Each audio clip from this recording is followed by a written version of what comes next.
What's up guys, it's Bucky and welcome to your 20-second Java tutorial.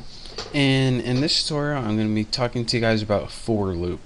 Now the last couple tutorials I've been going over while loops, and this was a different loop, but a for loop is something totally new.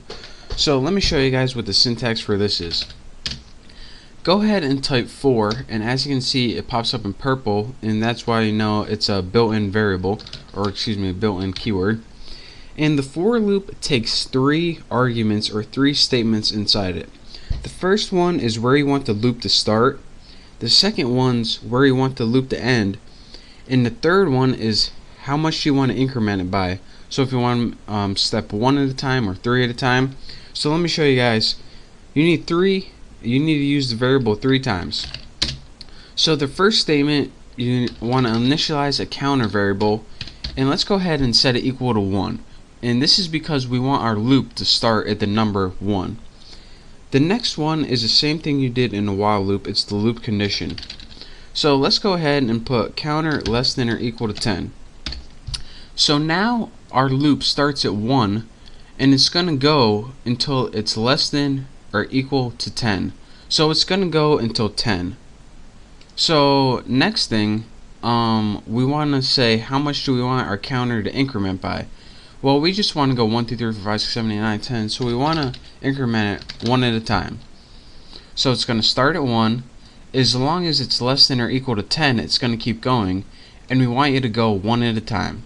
So that's the three parameters your for loop takes. So now let's go ahead and write something in our for loop.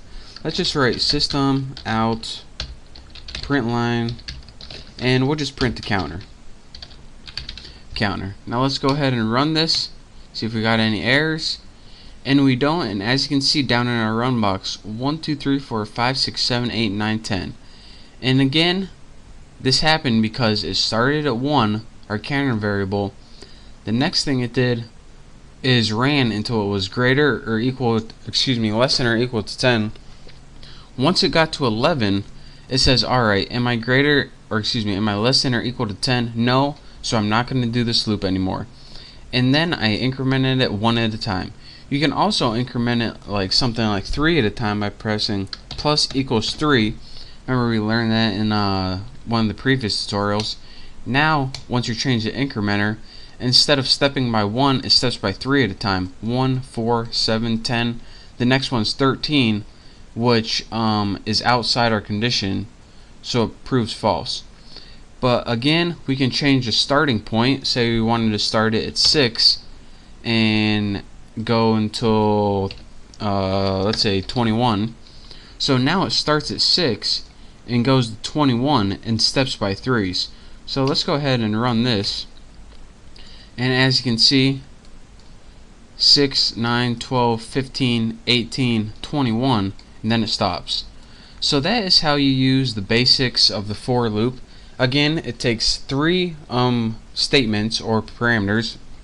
The first one is where you want to start. The second one's where you want to end, or it's going to run as long as this condition is true. And the third one is how much you want to increment by. So this is a variation. There's also the while loop and the for loop we learned this far. There's also a couple other loops that I'm going to be teaching you probably in the next couple tutorials. But for now, play along with the play around. There we go. Not play along with it. Play around with a for loop until you get good at it. And once you do, you're ready to move on to the next tutorial. So again, thank you guys for watching. Make sure to subscribe, and I'll see you next time.